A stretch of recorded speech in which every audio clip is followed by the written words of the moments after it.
So Paul is a professor of physics at the University of the Sciences in Philadelphia. And as I mentioned a moment ago, he's the author of 16 popular science books, including The Quantum Labyrinth and Einstein's Dice and Schrodinger's Cat. We were just talking about cats and dogs. Paul is a recipient of a Guggenheim Fellowship and a Fulbright Scholarship. He's a fellow of the American Physical Society, and he lives near Philadelphia. I read one of Paul's books prior to Synchronicity, and that was called The Edge of the Universe, A Voyage to the Cosmic Horizon and Beyond. And I found it to be a real treasure for my science library. It gives a nice, breezy, and thorough account of cosmology, from the Big Bang to discussions of dark matter and dark energy, and then it also delves into parallel universes. So it's a really good place to begin if you're curious about cosmology, the structure, history, and eventual plausible fates of our universe. So Paul is, I found his writing to be really accessible and fun, and we're delighted to have him speak to us tonight, those of us here at the Prairie State Humanists.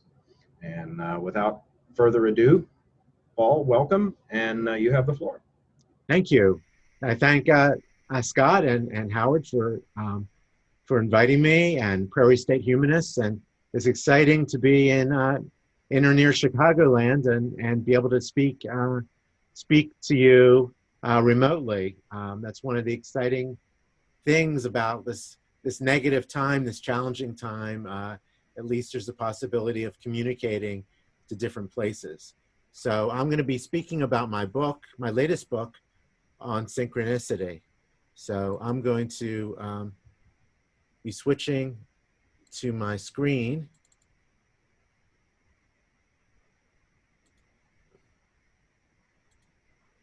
So my book is called Synchronicity, The Epic Quest to Understand the Quantum Nature of Cause and Effect.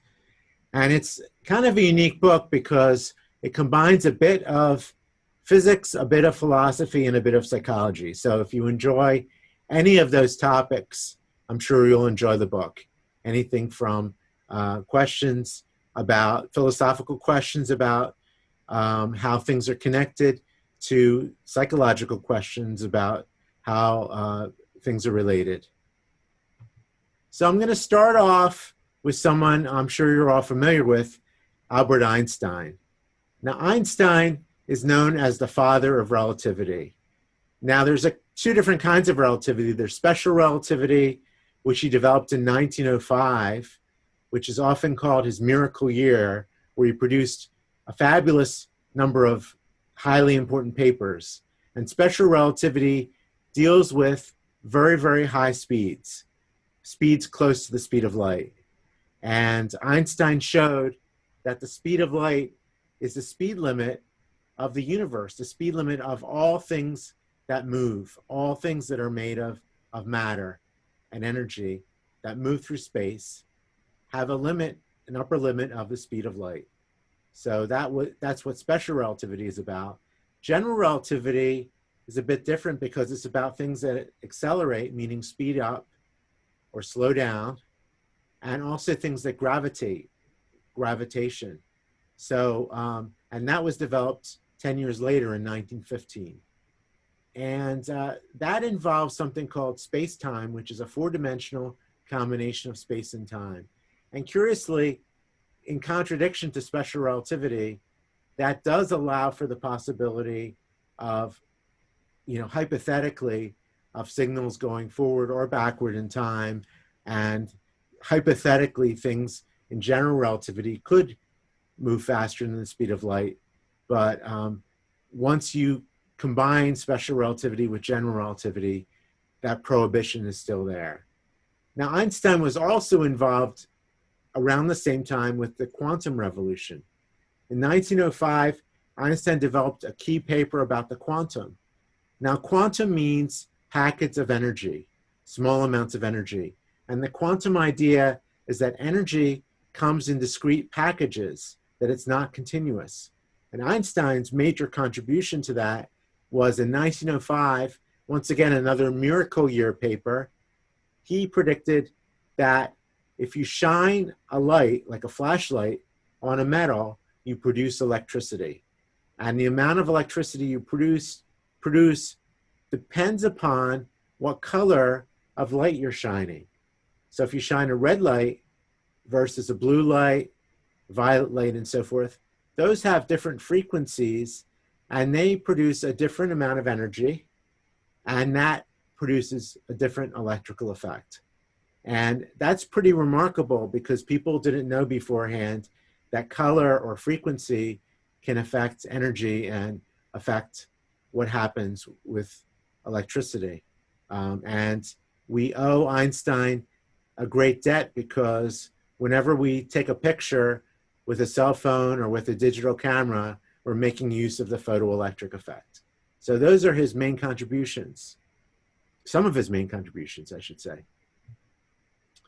Now, curiously enough, even though Einstein was one of the fathers of quantum physics, by 1926, quantum physics was renamed quantum mechanics, which is a more comprehensive theory. And it has aspects to it that Einstein didn't like at all. So quantum physics changed. Einstein didn't change his ideas, but quantum physics changed because of contributions by different thinkers, including someone named Max Born, who was a German physicist. And Max Born, along with his student Heisenberg, whose people know for the Heisenberg uncertainty principle, they brought probability into quantum physics. And that's what quantum mechanics is. It's a theory of nature that involves changes that happen according to the laws of chance. Quantum mechanics operates according to some kind of roulette wheel or dice rolling, that nature's laws are not exact, but rather there's an element of probability there. So if an electron moves from one place to another in an atom, there might be a 30% chance or 40% chance or some percent chance that it will make the leap and some chance that it won't make the leap within a particular time period. So, that adds, a dice rolling element to quantum mechanics.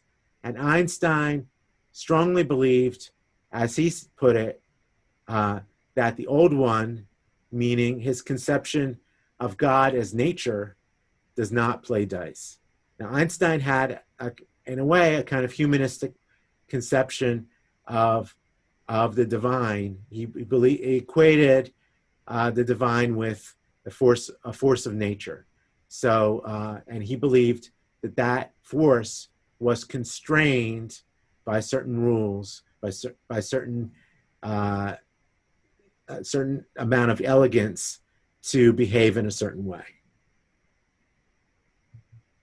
Now, Einstein based some of his ideas on a thinker named Baruch Spinoza, who was a Dutch Jewish thinker who similarly equated God with nature. And Spinoza once said, "In nature there is nothing contingent, but all things have been determined from the necessity of the divine nature to exist and produce an effect in a certain way." So in a way, this is a very, very constricted form of deism, that is that the divine force can only do certain things, and in a way it's exactly equated with nature, and there's no personal element there. There's no deviation from determinism, and that was Einstein's religious belief, which he called a cosmic religion. He gave several interviews where he talked about his cosmic religion based on Darwinism. Based on Spinoza's ideas, I should say. And Einstein once said, "My views are near to that of Spinoza. Admiration for the beauty of and belief in the logical simplicity of the order and harmony, which we can grasp humbly and only imperfectly." So often talked about the beliefs of Spinoza. Now, the Clockwork Universe idea predates Einstein. In fact, it goes all the way back to Isaac Newton, Einstein's predecessor, the English physicist Isaac Newton. And Newton came up with several laws describing the mechanics of the universe. So one of the laws is that things travel in a straight line unless a force acts on them. And they travel at a constant speed unless there's an external force as well. And that's called inertia. Things just keep moving. Another law is that if you add a force to something, depending on the amount of force, an object changes its motion, and you could predict exactly how it changes its motion. If you have two objects or more objects, because of their interactions, you can predict how they change their motion. That means if you know the speeds of every object in the universe, and you know the positions of every object in the universe, and you know the forces on every object in the universe, all those things at one time, you can predict the entire future of the universe. You just need to know one snapshot of the cosmos and you can predict its entire history. And that's the idea of the Clockwork Universe. Now, Newton wasn't exactly a complete determinist because he was a religious thinker and he believed in miracles. He believed in divine intervention. So he thought that divine intervention would set up the clockwork mechanism, and then if something went wrong, would step in. So to repair it or to change things. Like he thought that a divine force placed the planets in motion in their special orbits to guarantee life on Earth. So he had some ideas like that. But later, one of his successors, Laplace, Pierre Laplace, a French mathematician, removed the element of miracles, removed the element of intervention, and just said, well, let's just look at the Newtonian universe as pure determinism, 100% determinism, 100% clockwork. Well, once you do that, then like a kind of imaginary figure called Laplace's demon, if you know the universe at one point in time, you know the universe at all points in time. That's called the Laplace's demon hypothesis, that you know everything in the future. So that led to, in the 18th and 19th century, a great deal of interest in determinism. So many scientists during that period were either deists, believed that the only role of a divine entity would be to start the universe up, or were completely secular and believed in strict determinism, that everything was deterministic.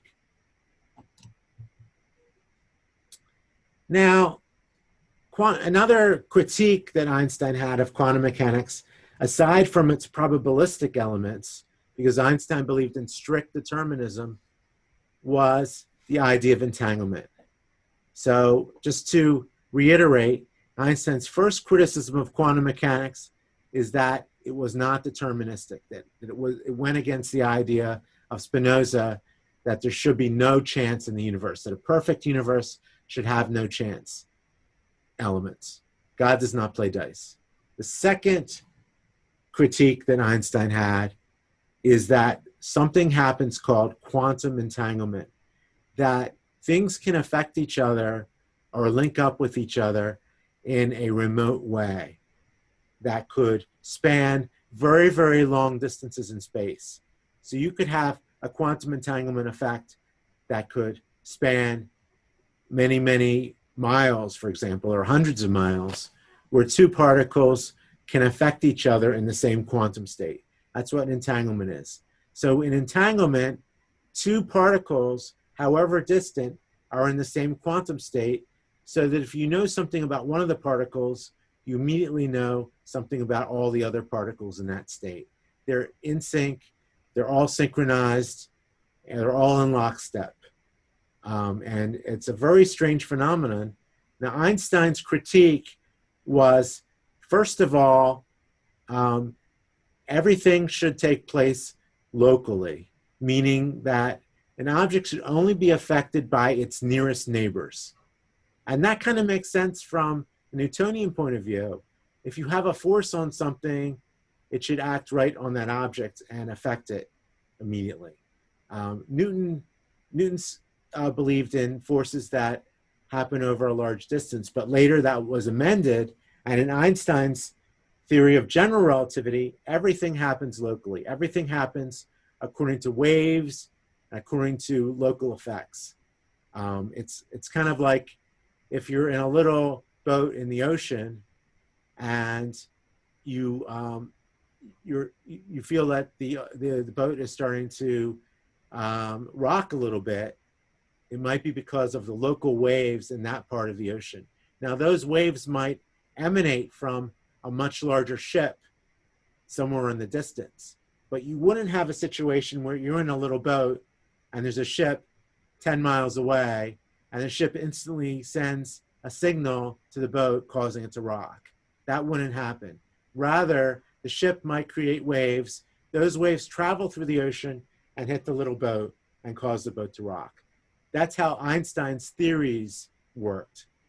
That's how general relativity worked. That's how electricity and magnetism works, through intermediaries. So Einstein said, entanglement doesn't seem to involve an intermediary. It seems to happen instantly and non-locally. So that was a problem. Another problem he saw with entanglement was its lack of realism. Now, realism in this context means that you have a situation where when you take a measurement, the property already exists. So your measurement is not really affecting the object. So if you measure, let's say, the position of a particle, the fact that you're measuring the position shouldn't affect the particle.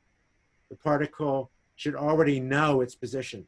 Well, in quantum physics, until you take a measurement, sometimes something's in a mixed state, in it, something called a superposition, which is in a mixed state of two different things. So, so that means that until you take the measurement, you don't know what the object is. You don't know what, until you know what property you're measuring, you don't know what state of the object is according to that property. So that's another thing that Einstein was critical about. So Einstein called quantum entanglement spooky action at a distance. And he said, I cannot seriously believe in quantum mechanics because the theory cannot be reconciled with the idea that physics should represent a reality in space and time free from spooky actions at a distance. He said it to Max Born, the founder of quantum mechanics, who was one of Einstein's friends. Now you might wonder, why did Einstein use the word spooky? That sounds like the supernatural. So the question is, did Einstein believe in the supernatural? And that's a natural thing to bring up in this season right before Halloween. Did Einstein believe in things that are spooky? Well, that's an interesting question that I've investigated. And as a matter of fact, as I found, in the early 1930s, Einstein was constantly encountering people who believed in the supernatural. He was encountering people who call themselves mediums or psychics. Why? Because he went to Southern California in the early 30s, and he had a good friend there who was the author Upton Sinclair. And Upton Sinclair is probably most famous for writing the book The Jungle, which I think takes place in the Chicago area, actually, about the meatpacking industry. It was a critique. But Sinclair also wrote a book called Mental Radio, which was about his wife's supposed psychic abilities. Like Sinclair would lose his keys or something like that, and his wife would find them. And Sinclair thought that that was kind of psychic ability. So, so anyway, he wrote a book about this, and he also, in the process of writing the book, met other people who claimed to be psychic. And he asked Einstein, who was a friend of his, to write the foreword to the book. And Einstein actually wrote the foreword to Mental Radio, saying he didn't really believe in psychic phenomena, but he thought it would be interesting to look into it from a psychological point of view. So I think he was just being tactful there. But then when Einstein visited Southern California, Sinclair kept introducing him to people who conducted seances, people who claimed to have psychic abilities. And believe it or not, Einstein went to these things. And also, even at mundane events, like a dinner he held with at the house of Charlie Chaplin. Charlie Chaplin invited him for dinner, and one of Charlie Chaplin's friends kept asking him if he believed in ghosts and so forth. Well, why Einstein? Well, because people associated the fourth dimension, people associated relativity with weird things. They thought it was really weird that you can combine space and time, that you could potentially go backward in time. And they associated that with precognition, with the supernatural. So Einstein was constantly asked whether or not relativity meant that people can communicate with the dead or communicate with the future. And Einstein almost got tired of answering those questions. So then with quantum mechanics, he said, hey, wait a minute. If you can have particles that can communicate over a huge distance, that sounds too much like psychic phenomena. And he didn't like it.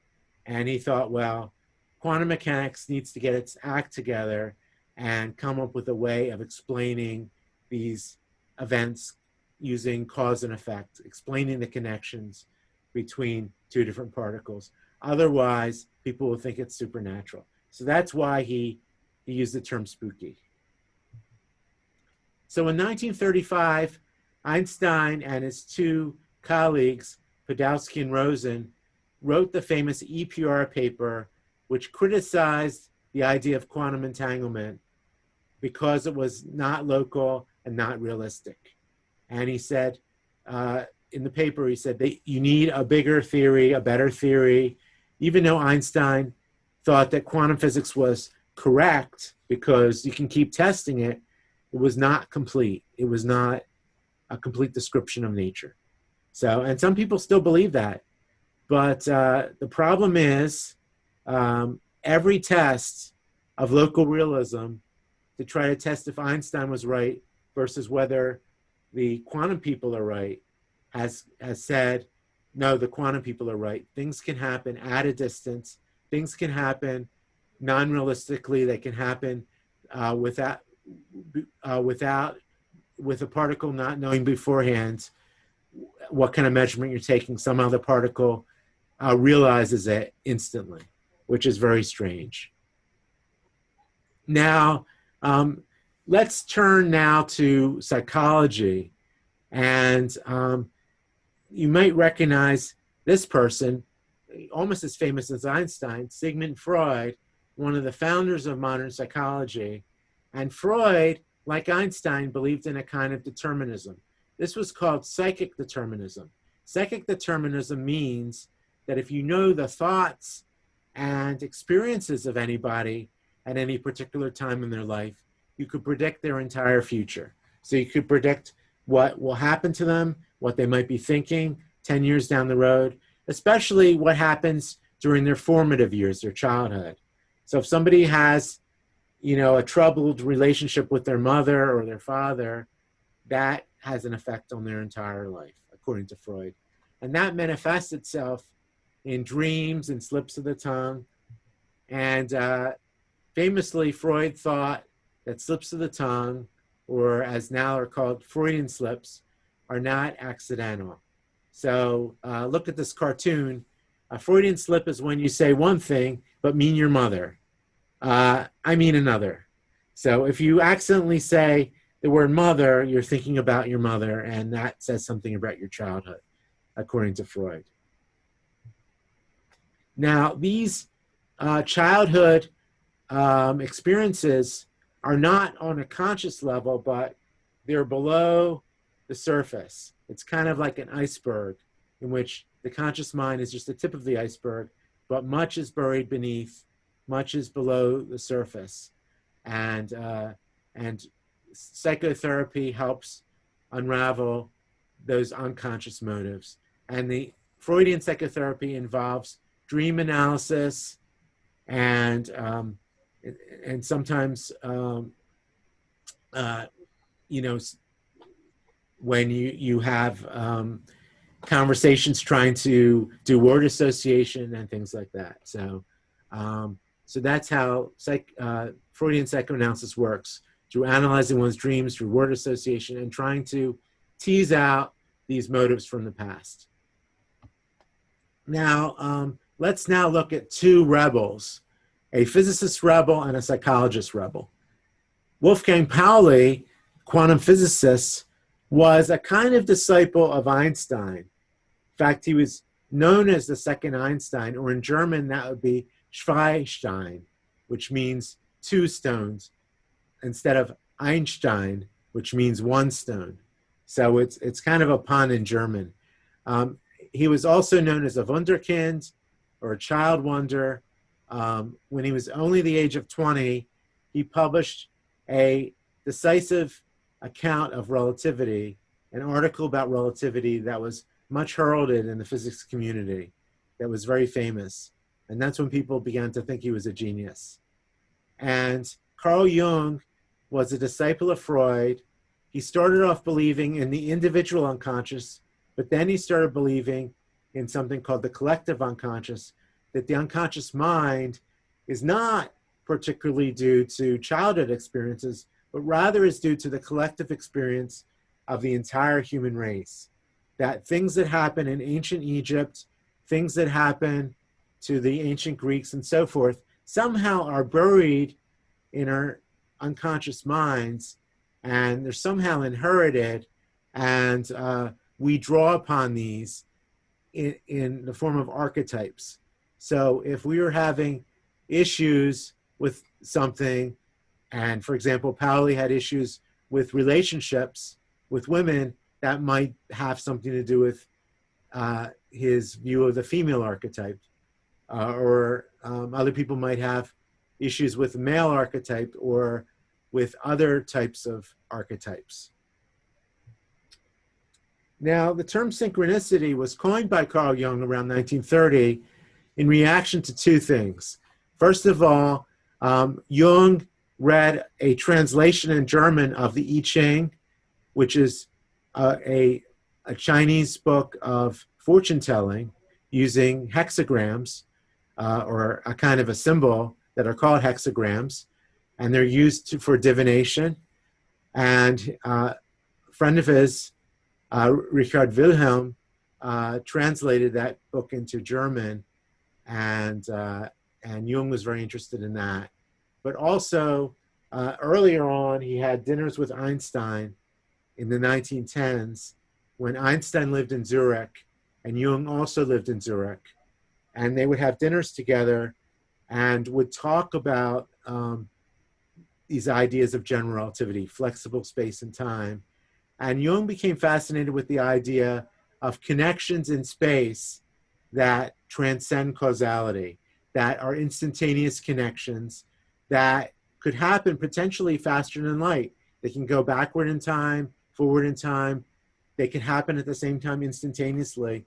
And Jung saw the flexibility of relativity as perhaps being related to phenomenon involving connections between minds, connections in psychology.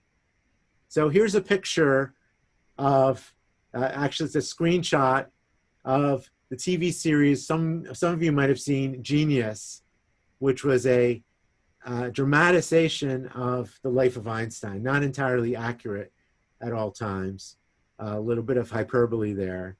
And this shows a scene imagining Einstein with Carl Jung. So that's the imagined scene. And I'm including that because I couldn't find any photographs taken of Jung with Einstein. And perhaps that's not surprising, because when I visited Jung's house recently, one of the big rules visiting was no photographs. So maybe there's been a no photograph rule in Jung's house since he moved there. So, so anyway, you have to use your imagination. So, so in developing synchronicity, which he called a causal connecting principle, he encompassed ideas of entanglement, but also ideas in psychology, such as meaningful coincidences, which I'll talk about in a little bit, that happen non-locally. Now, it is very surprising that Pauli started believing in this stuff, because he was a very hard-headed physicist. he was very strict in his ideas. He was known as someone who would, abide no nonsense. He really liked his physics to be very strict, very rigorous. If he attended a talk and he found a flaw in the talk, he would open up at the end with very, very cutting criticism. He didn't care about hurting people's feelings. He would be brutally critical of other people. Sometimes he would famously mock other researchers by saying their theories were so incorrect, they are not even wrong, they're beyond wrong. And so many physicists were the subject of his venom. He would find ways to mock them, find their weak points and then mock them. It was a bit cruel. For example, physicist Oscar Klein, who came up with some really brilliant theories, he said to Klein, well, I hope when you get your professorial job, it involves teaching, because obviously you can't do research. I think teaching is must be your forte. And that's the sort of thing he would tell people. He would find their weak points and criticize them. And even with Einstein would send Pauli his theories about a unifying nature to try to transcend quantum mechanics with a unified theory of nature. And every time Einstein sent Pauli one of his theories, Pauli would find the fatal flaw, send back a letter to Einstein criticizing it. And in one case, at least, Einstein said, "You're right after all, you rascal." It became something Einstein got very used to, Pauli criticizing him. Why did Einstein put up with it? Because by the time in his later years, he was coming up with very, very far-fetched theories to try to unite the forces of nature, and other physicists weren't even interested in the theories. Because Einstein, in his later years, didn't pay attention to new ideas in physics. He based his ideas about unifying physics on the stuff he learned in the turn of the century. But there was new stuff like nuclear physics. Einstein really wasn't interested in nuclear physics. So when he was trying to develop his theories, he ignored a huge chunk of physics. But Pauli still was very polite and looked at Einstein's papers and gave him criticism. Now, Pauli was famous for lots of things, but the most famous things he was famous for were the postulate that there's a lightweight particle in the universe called the neutrino that carries away energy from certain interactions. And it's so lightweight and so hard to interact that trillions of neutrinos pass through us all the time, and we don't even notice them. So the sun, for example, is giving off trillions and trillions of neutrinos each second through its processes. And these neutrinos are hitting Earth and passing, most of them pass right through Earth without even seeing the Earth. So if you want to scare someone, tell them they're being bombarded with neutrino radiation. And that's true because everyone's bombarded with neutrino radiation. It's the most harmless form of radiation because it would take hundreds of years for a neutrino to affect, one particle in the human body. So it's really not dangerous at all. So that's why neutrinos are very hard to detect.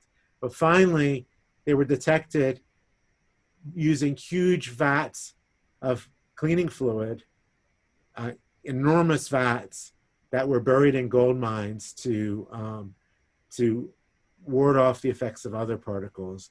And finally, neutrinos were discovered. So that was an excellent prediction. But he won the Nobel Prize in 1945 for his famous exclusion principle. The exclusion principle says that two matter particles can't be exactly in the same quantum state. Now, that's not true about energy particles. So light particles, light wave particles, can be in the same quantum state, but matter particles have to have a difference.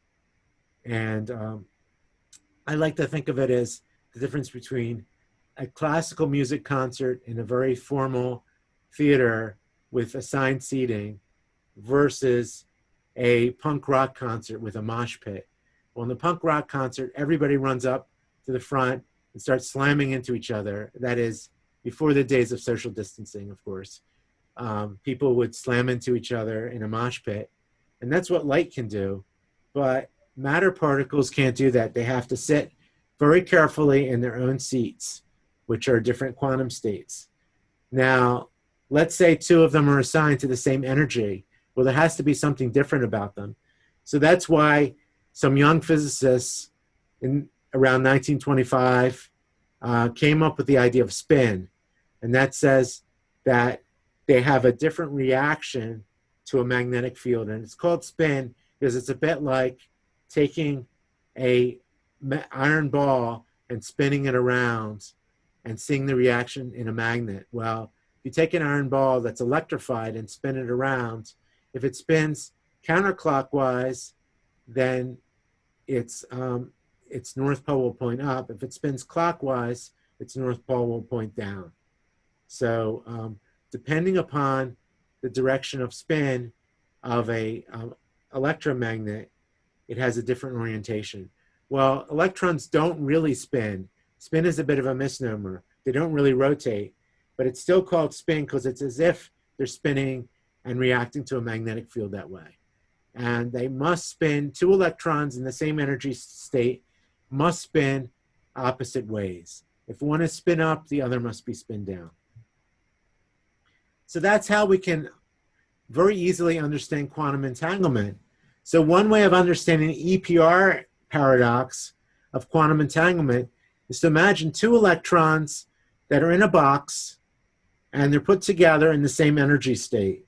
Well, until we open the box, we know that one of them must be spin up, the other must be spin down, but we don't necessarily know which is which.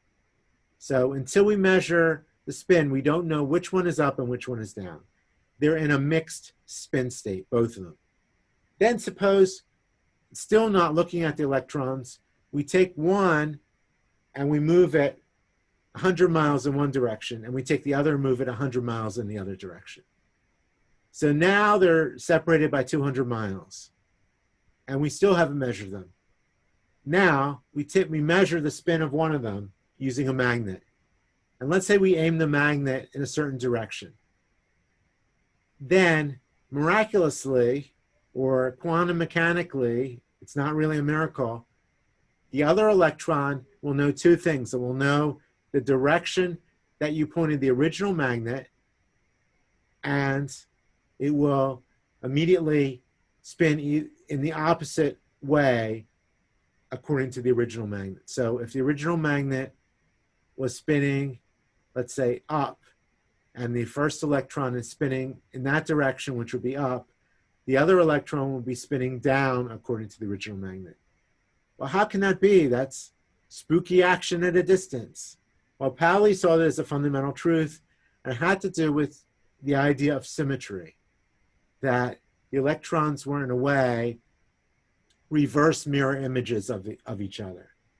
So if you look in a mirror, you see a person who looks almost identical. But if you hold up your right hand, that person's going to hold up their left hand. So if you're right-handed, your mirror image is always going to be left-handed. If an electron is spinning up, its mirror image is spinning down. So by symmetry, by a kind of mirror image symmetry, the electrons maintain their opposites. Now, can this be used to carry information and convey information faster than light? Because if this phenomenon happens instantaneously, you might think you might be able to send a signal from one electron to the other. Well, most physicists think that that would be impossible, because when you take a measurement of the first one, you can't tell it to be up or down. There's a 50-50 chance of being up or down. So you're not really sending information to the other one, because the other one is just counter-orienting according to the first one. So it's not really, you're not really conveying information. It's more like you're sharing information at the same time. It's a shared data set that's shared over a long distance.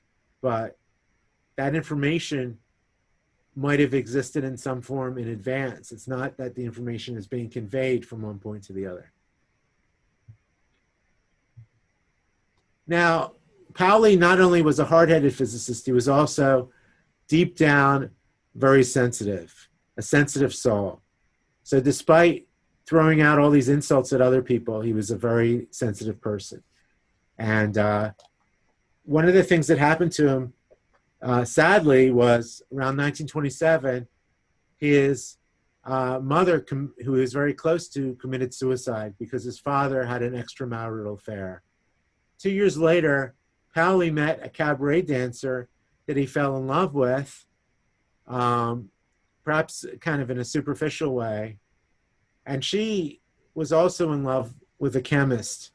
And she continued to see the chemist and wasn't even, after they got married, so they got married and she continued to see the chemist. And he was very upset that she wasn't paying attention to him. And finally, in only about a year, they got a divorce. And he was upset that she fell in love with a chemist because had she taken a bullfighter, would have understood, but such an ordinary chemist, he complained to people. So why ditch a physicist for a chemist, he thought.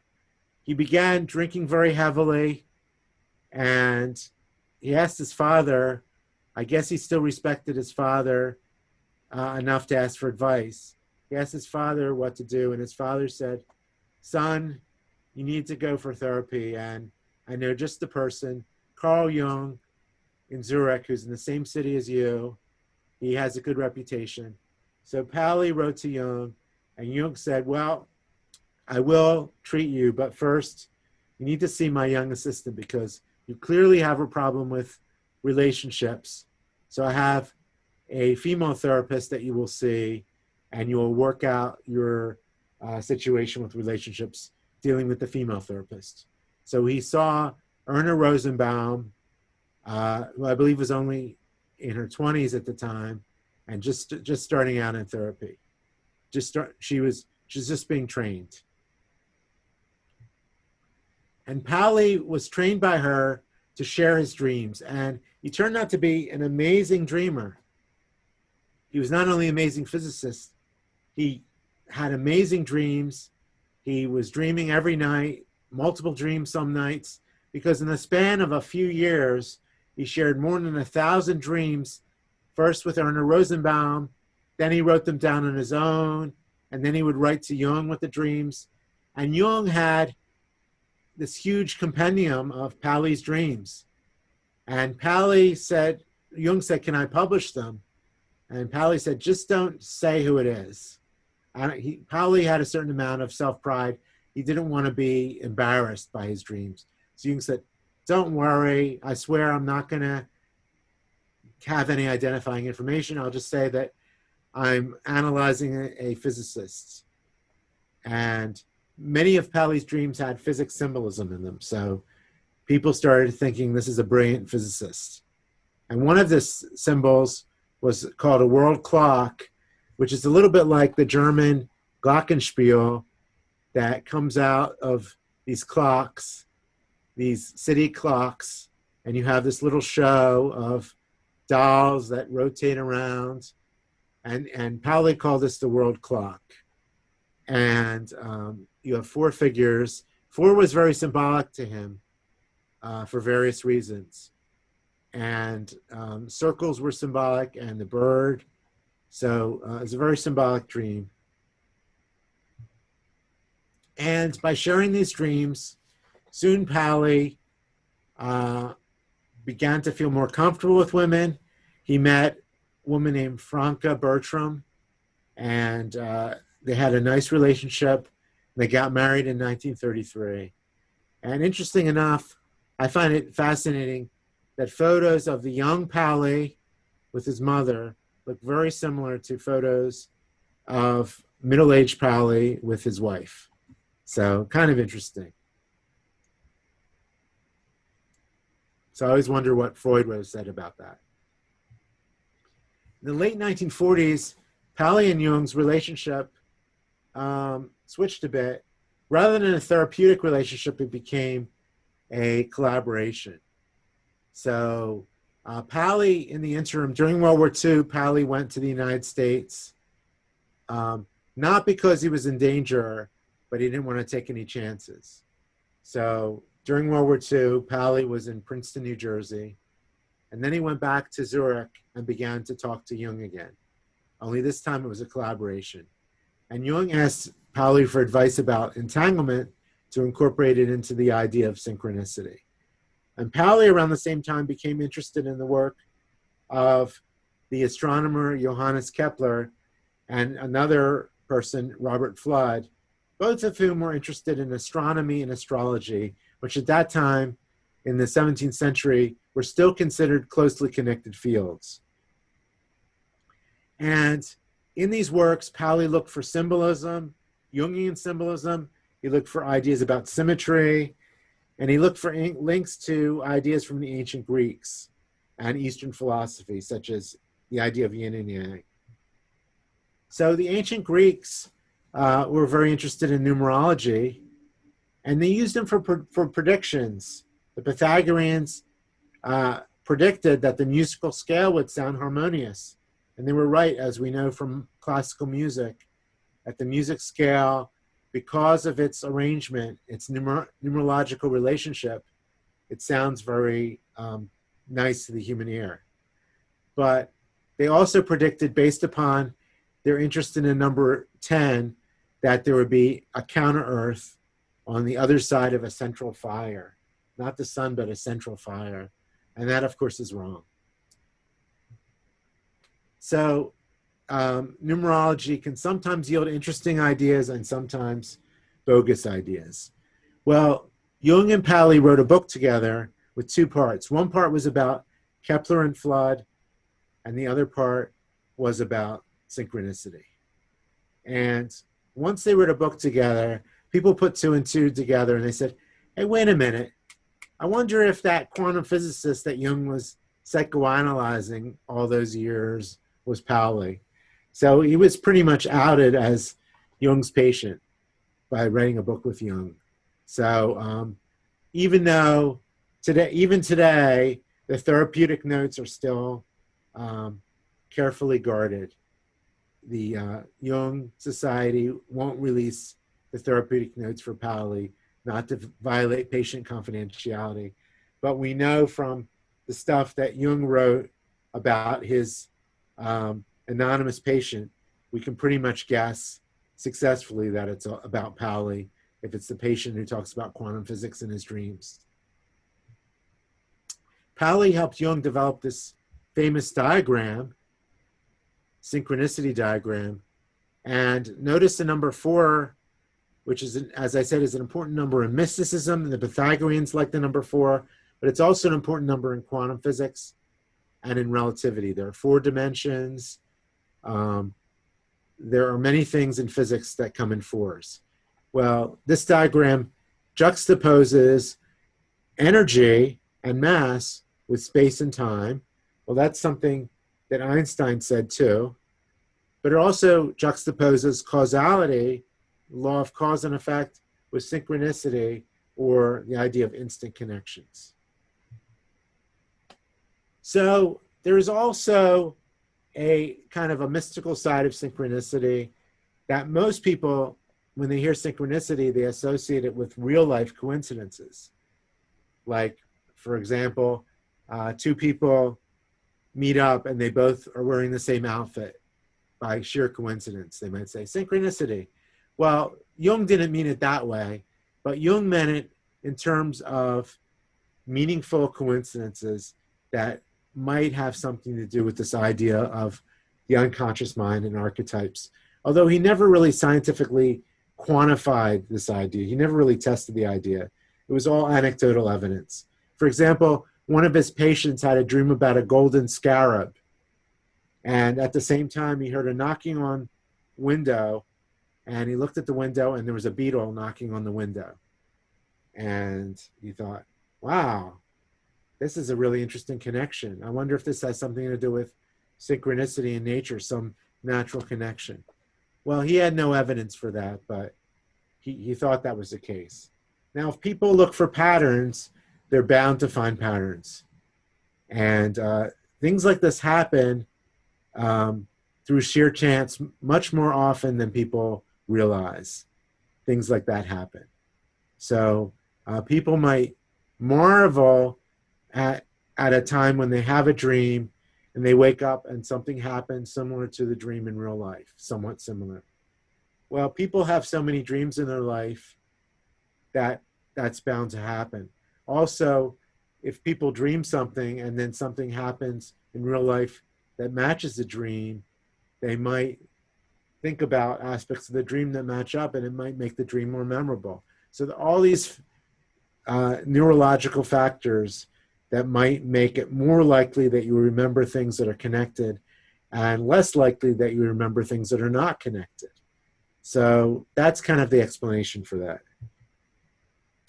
Now, Pauli came to associate synchronicity with something that other physicists called the Pauli Effect, which was Pauli's penchant for destroying labs. He was a theoretical physicist, but if he walked into a lab, equipment would start to shatter, supposedly, things would break, things would catch on fire, chemicals would somehow leak or explode. It was very strange, according to people who reported it.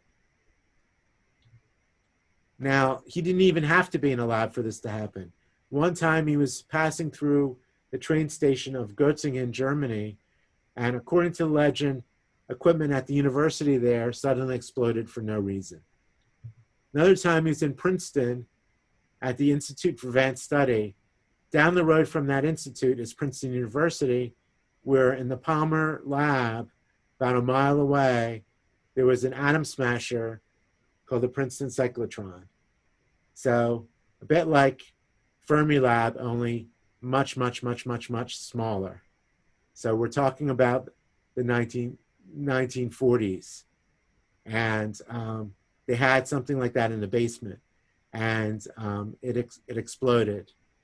Or it's caught on fire, rather, and burned for more than 6 hours. So in April 1948, Jung opened an institute in the beautiful Swiss village of Küsnacht near Zurich, a suburb of Zurich. And he invited Pauli to attend the opening ceremony. And it was a very elegant ceremony, very formal. But then, all of a sudden, there was a loud crash. Suddenly, a beautiful Chinese vase dropped off a shelf for seemingly no reason, fell to the floor, smashed to smithereens, released a huge puddle of water, and flooded the floor. Pauli immediately knew the reason, his presence.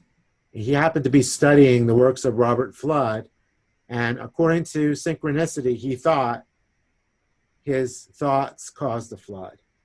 Now, think about it. He was a very hard-headed physicist, believed in very strict laws of nature, and yet he had bought into this idea that his own thoughts, his own studies could cause a flood on the floor.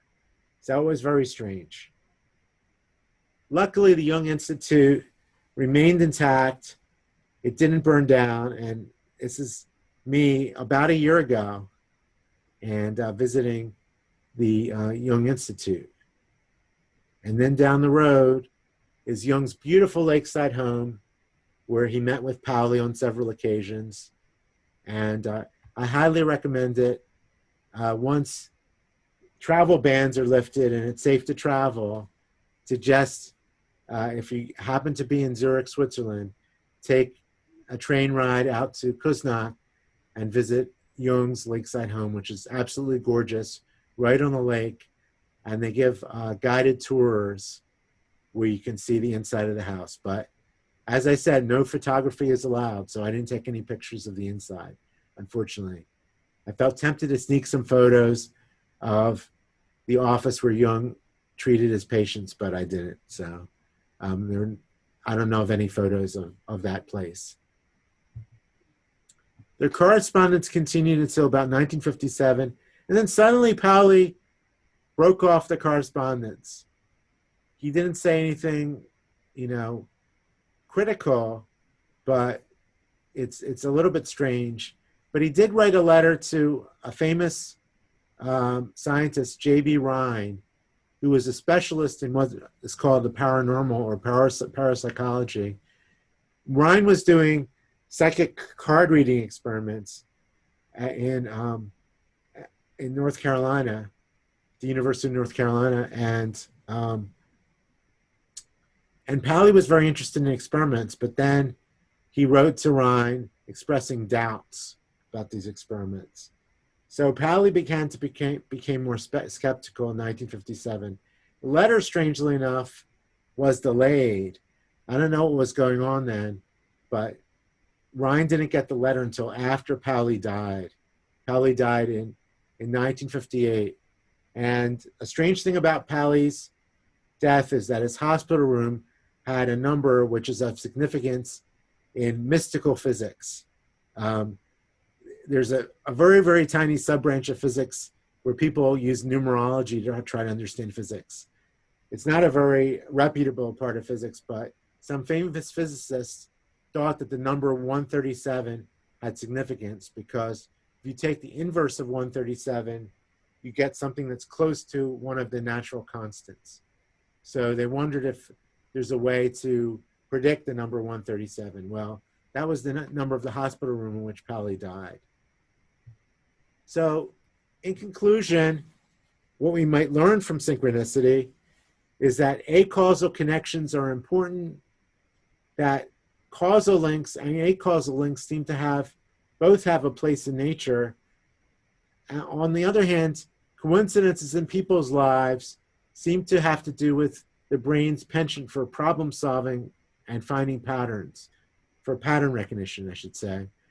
And we find things sometimes to be improbable that might be very likely. For example, it's likely that if you're in a room of 23 or more people, that 2 or more people will share the same birthday.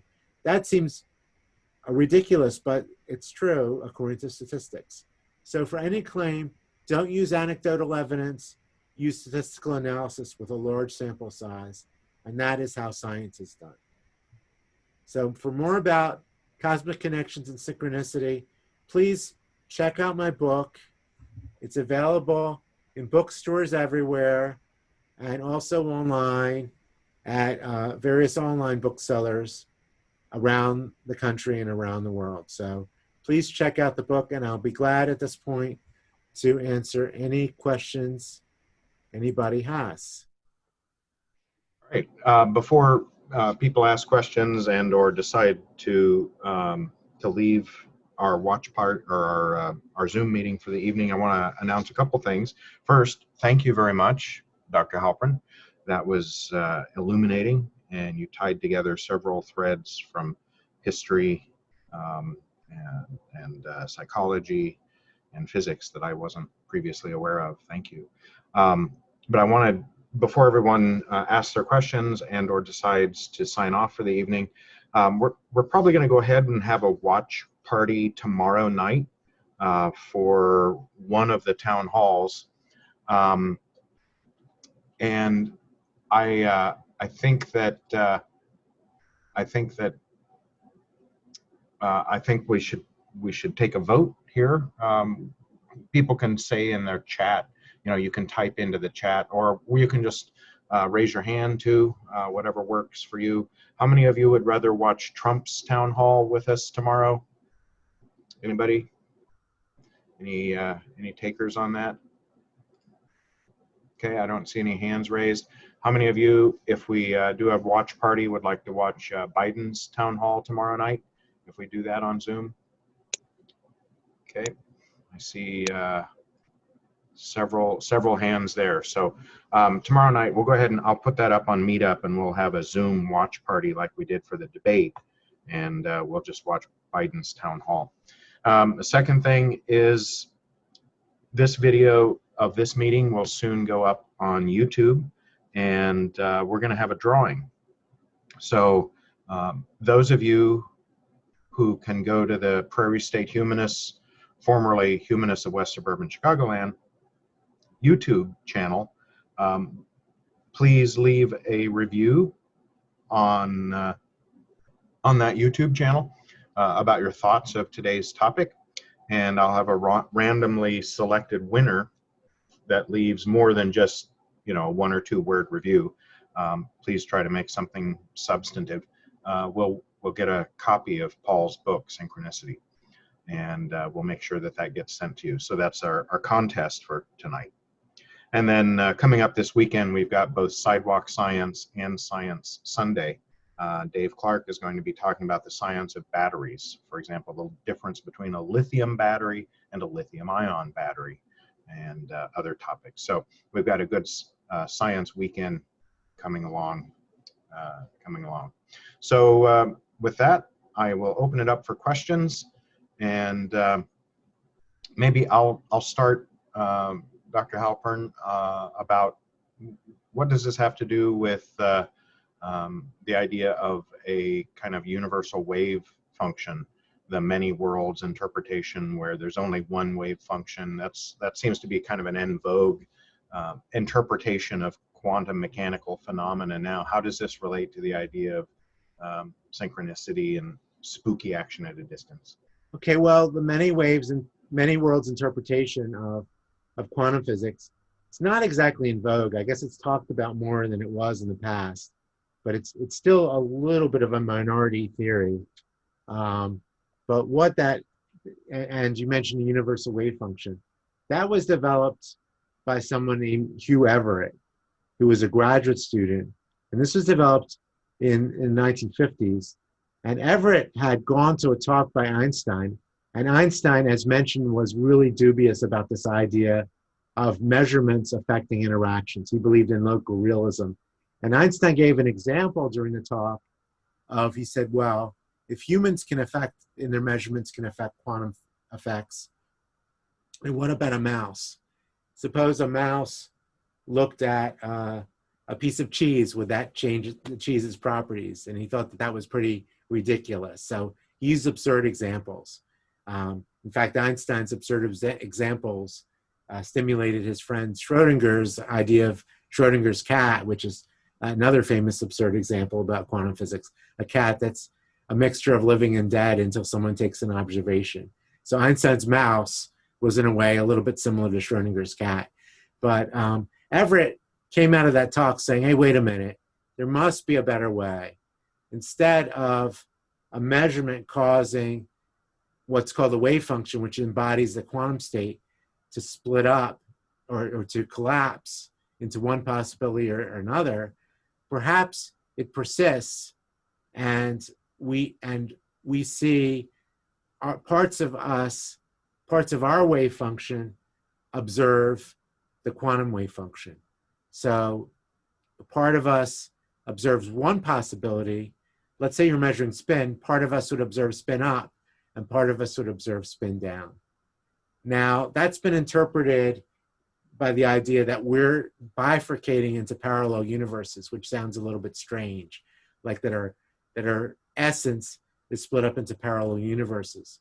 But really what it means is that we're extending over more and more possibilities, that the universe embraces all possibilities for all different kinds of measurements at once.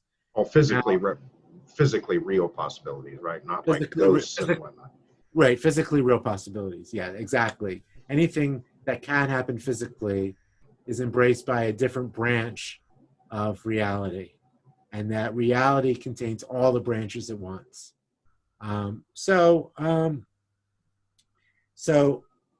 Everett presented that idea to mainstream physicists, and they thought it was kind of ridiculous.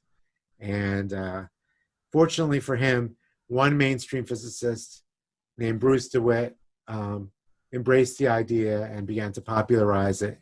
And DeWitt's the one who called it many worlds. Everett had just called it the relative state hypothesis, which is not quite as enticing, but Everett marketed it. And there's a subset of physicists who believe in that idea. So that would remove the quandary about how does something know before you take a measurement, what measurement you're taking, because it doesn't have to know, it just exists in all possibilities. So did Pauli know about that idea, or did he have any comments about it, to your knowledge? Pauli didn't really like that idea. Okay. He was cynical about it, but he was cynical about almost everything. Okay, thank you. Except for synchronicity. Looks like Deb has a raised hand. I don't know if that was voting for the watch party. Deb, if you have a question, you can unmute. No, thanks. I just raised my hand too late for the vote. Oh, okay. See, if many worlds was true, you could look at both watch parties simultaneously. There you go. Howard. Yeah, my one question. This is more rhetorical, but why would the Institute worry about patient confidentiality for someone who's been gone for so long? I think just a matter of principle. Oh, okay, that makes a little sense to me. People, historians are very careful to respect the will of people, even if long after they passed away. For example, Einstein willed that his house should never turn into a museum. His house in Princeton, and it's still not quite the same thing. But okay. Well, also, I mean, the Jung estate is very private.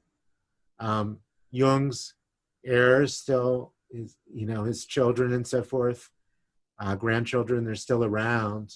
They still live in the area, and they still greatly respect his philosophy. And I guess they have a general principle of not publishing any private notes. Now, maybe someday they will be published. People can break wills and break traditions, but currently, there's just what Jung said publicly, which was a lot. He said a lot publicly about Pauli's dreams and so forth. It seems, if I recall correctly, that some of the dream analysis approach has been has fallen out of favor, to put it politely, in the psychological community and the brain science community and whatnot. And then there's Jung's idea of the archetypes. What was Pauli's opinion about those ideas that modern scientists, even scientists in that field, have become quite skeptical about? Well, at the time between the 1930s and 1957, it was clear that Pauli bought into that idea of archetypes. He thought it was very interesting. He didn't really know enough about that area, but he was a good scholar of Jungian psychoanalysis. So Pauli, I guess, saw himself as a student of that idea. But of course, today, psychology is very diverse, and there are psychologists who are very scientific, and most published psychologists in experimental psychology these days, they have to set up studies with large numbers of subjects, and they have to use statistics to try to understand what's going on, right, and to use control groups and so forth. And none of the Jungian analysis passes muster in terms of that kind of scientific psychology. But Jungians still follow that practice, just like Freudian psychoanalysts still have their own private schools where they follow Freudian ideas, and they will poo-poo the scientists to say, well, that's just a different perspective, but we do things our own way.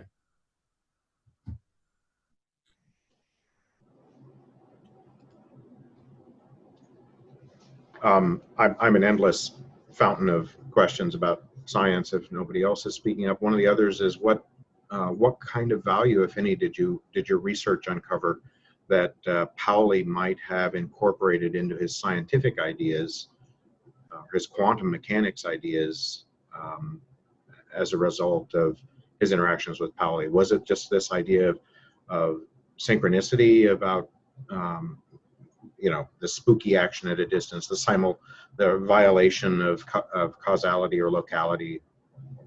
Well, I think he became even more convinced in the power of symmetry, like that symmetry was an important force in physics. Now, maybe, arguably, physics would have just driven him in that direction to just say, let's look at the mathematics of symmetry and try to assume that everything can be explained on the basis of symmetry. But he developed this idea that three different kinds of symmetry in tandem absolutely describe everything in nature. And those three kinds of symmetry are mirror image symmetry, which is called parity symmetry. That's the first one. The second one is called charge symmetry, that something could be positive charge or negative charge, but changing that shouldn't affect things. And the third one was forward in time versus backward in time.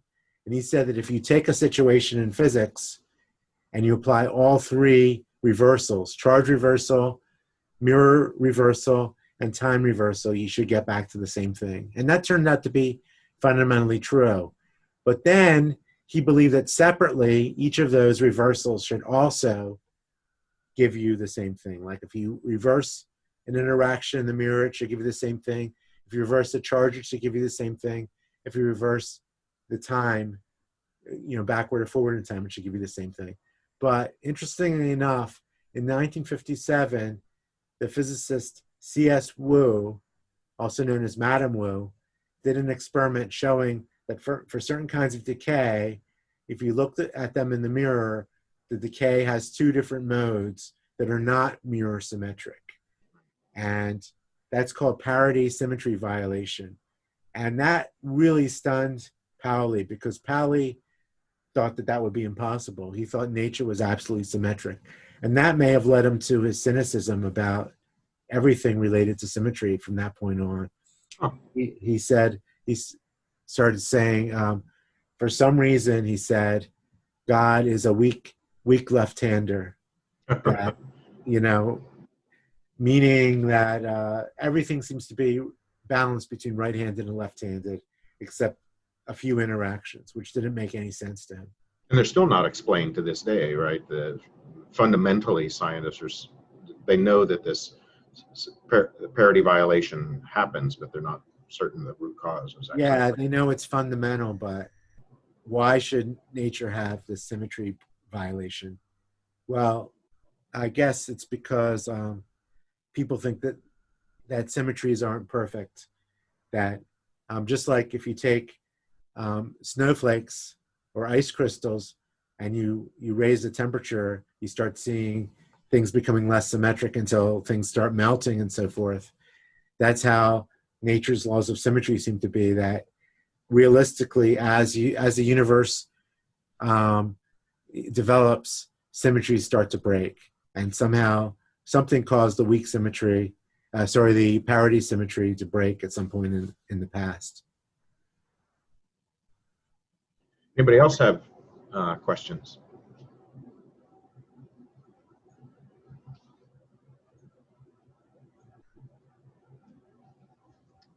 All right. Well, thank you very much for joining us, Dr. Halpern. And we'll put your recording of this event up on our YouTube channel, and maybe invite you back after your next book. Oh, okay. Thank you. All right. Thank you. Okay. Great. Take care. Take care. Bye-bye. Thank you very much. Thank you.